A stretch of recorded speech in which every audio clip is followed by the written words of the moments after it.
Every day in Iowa City, I see people in passing, and I think to myself, I wonder who that person is. Did he grow up here? Or did he come for college and end up staying because he got a grant for his research? Or maybe the love of his life? As a townie, they decide to raise their kids here. In Iowa City, today I see people every day and wonder, what's her story? And wonder what she does for a living. I see her around. Walking her dog. Maybe she's the writer of that book I loved so much. Maybe she's a dancer. A chef. Iowa City is interesting like that. The guy sitting next to you on the bus could be your new favorite singer. That lady who held the door open for you. Could be a filmmaker. A politician. I see people every day and wonder.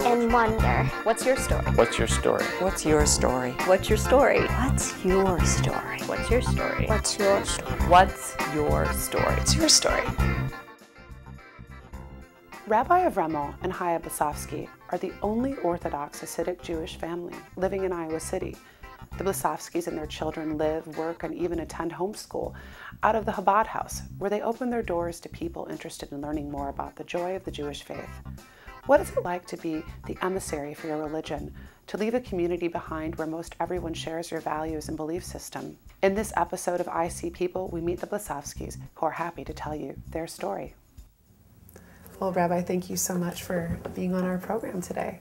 You're welcome. I feel like you're someone that people might see around town and wonder about and say, who is that guy? And you made a joke earlier and said, yo, they say, hey, who's that Amish guy with a mustache? Little different. Yeah. So can you tell me, how did you come to Iowa City? Where did you come from? Where did I come from? Great question. Well, originally I'm born in Brooklyn. My parents are both from Brooklyn. The movement which I represent, the Chabad movement, the headquarters are in Crown Heights, part of Brooklyn. So my family has always lived in Crown Heights. So I was raised, born and bred in Brooklyn, New York. Wow. So Iowa City is pretty different than Brooklyn. Yeah, I always love to tell people the stark difference between New York, and Iowa is that in New York, if you're in line in the grocery store and you say good morning to someone, they look at you and they say, do I know you? Right. Why are you talking to me? However, in Iowa, if you're in the store and you don't say hello, good morning, good afternoon, you're being rude. Right. So it was a nice change in that aspect. Yeah, that's how it is here. People are friendly. There's not very many Hassidic people in Iowa City. That is correct. Well, not that there are not many. We are the only Hassidic family in Iowa City. In Iowa City. Wow. I may even extend that we may be even the only Orthodox family in Iowa City. Wow.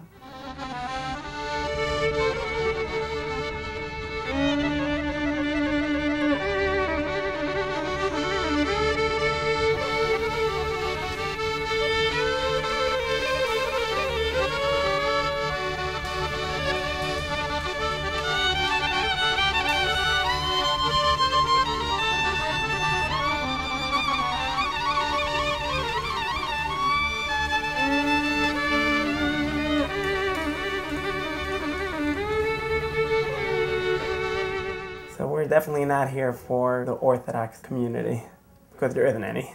Right. So why would you say you're here then? Going back in 1950, when the previous Chabad Rebbe passed away, his son-in-law took over the leadership.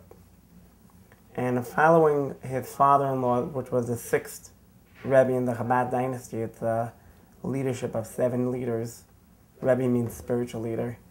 The Rebbe took upon himself as a mission to spread out his followers all over the world, to bring Judaism to all Jews. So you're here to spread. Correct. So to Jews in this community. Correct. Okay. So not to we don't discriminate obviously, but the idea of the Chabad house is to bring an awareness and excitement of Judaism to those that are unaware, or even to those that are aware and want to take it to another level. Right. I saw on your website your mission isn't to make people Orthodox, but it is to just to educate them. And just to educate them and let people draw their own conclusion. So for somebody who doesn't know the difference between being an Orthodox Jew and saying, I'm Jewish, what could you explain to someone to help them understand? You mean the difference between the different denominations in Judaism? Sure. I have a line that labels are for clothing, not for people. Nice. And therefore, I don't focus on the difference between, Orthodox, conservative, reform, reconstructionist, and any other label you want to give. We have more in common than not in common. So let's focus on what we have in common. Right. So the difference in denominations is really not relevant. Our home is an open home for all to participate in what we have to offer. I like how you say that you don't discriminate when people come in if they want to learn, and so that's Jews and non-Jews alike. Correct. I mean, even our focus is ideally to educate and to bring an awareness to Jews, because in Judaism we don't believe in proselytizing. So that is our main goal. It's not like other religious groups. Their mission is to proselytize and convert others. Right. So that's not our mission at all. If someone is interested, they're welcome to participate. Someone's moved to convert, then you would say, welcome, welcome. Well, I don't know if we'll do it that quickly, but we wouldn't throw anyone out the door, because actually in Judaism we steer people away from converting, because it really has to be genuine. Sure. To join another religion, and not to have any ulterior motives. And very often, people that want to convert, they have other motives other than just that they really have a passion for that religion. Sure. So Judaism, the first step is that we discourage it. If they're really genuine, then there's a process how one could convert. I know you don't want to focus on the differences, but one of the obvious differences that just sets you apart in Iowa City is obviously, your beard and some of the physical ways that you represent yourself and your religion. And when before I knew you, and I gotten to know you a little bit over the course of this last year or two, I would see your family walking around downtown, and I would say, oh, what a sweet family. You've got 5 children now. 5 blessings. I often see you out and about with them, walking around town, looking like you're having a great time. We try. So you're a father to 5 children in addition to running this house. Never a dull moment. The kids really keep you on your toes, and dressing different or looking different. We're all different in our own ways, and one of those ways that's represented is in our dress code. So, I mean, there's a lot of symbolism with the beard and the yarmulke and, the strings that hang down, in Hebrew it's called tzitzit. And each one has its significance. Some of it is biblical, some of it is custom, and some of it is, Hassidic custom. So it's a combination of various different aspects coming together. And is the only Hassidic family in Iowa City. Yes, indeed. I guess people would see you and say, "Oh, okay, now I think we're part of the furniture almost already. Yeah.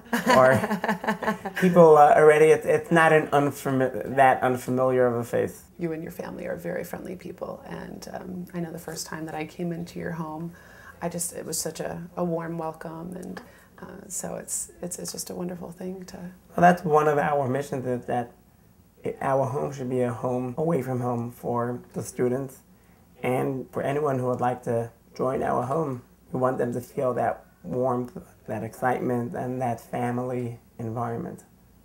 So you have a relationship with the University of Iowa, with the student body. Correct. There. So how does that work? Well, there's actually a dual relationship, but it starts with the student group.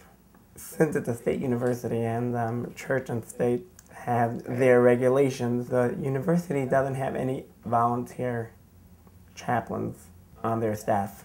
Years ago, an association began of campus ministers, and we represent various different faiths, and we get together bi-weekly just to keep each other updated, if there's any FYIs and programs to share. And so all of these groups will have a student organization at the university. So when we came out here, that wasn't going to be our main focus, but it was a college town.